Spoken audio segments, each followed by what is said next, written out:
గారి ఆదేశాల మేరకు అన్ని నియోజకవర్గాల్లో ప్రజా సమస్యల పరిష్కారం కోసం ప్రజా దర్బార్ని నిర్వహిస్తూ ప్రజల దగ్గర నుంచి వినతులు స్వీకరించి స్థానిక ఎమ్మెల్యేలు, జిల్లా అధికారులు, నియోజకవర్గ అధికారులు సమస్యల పరిష్కారం కోసం ప్రజా దర్బార్ అనే వేదికని అన్ని నియోజకవర్గాల రాష్ట్ర వ్యాప్తంగా ఏర్పాటు చేయడం జరుగుతోంది. అందులో భాగంగా సింగనమల నియోజకవర్గం శాసనసభ్యురాలు శ్రావణి గారి ఆధ్వర్యంలో జిల్లా కలెక్టర్ గారు పాల్గొన్నటువంటి ప్రజా సమస్యల పరిష్కార వేదికకు నా సొంత నియోజకవర్గం, సొంత మండలం, నా సొంత గ్రామానికి సంబంధించినటువంటి మౌలిక వసతులు, నా గ్రామానికి కావాల్సినటువంటి కనీస అవసరాలని జిల్లా కలెక్టర్ గారి దృష్టికి, స్థానిక శాసనసభ్యుల దృష్టికి తీసుకెళ్లడం జరిగింది.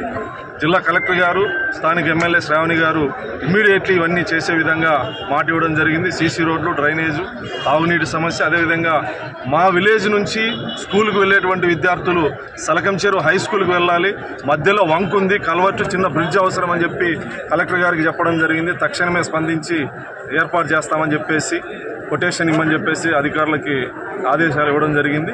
ఇలాంటి వేదికలు ప్రజా సమస్య పరిష్కారం కోసం గౌరవ శాసనసభ్యురాలు జిల్లా కలెక్టర్ గారిని, జిల్లా అధికారులని పిలిపించి ఏర్పాటు చేసినందుకు శ్రావణి గారిని అభినందిస్తాం.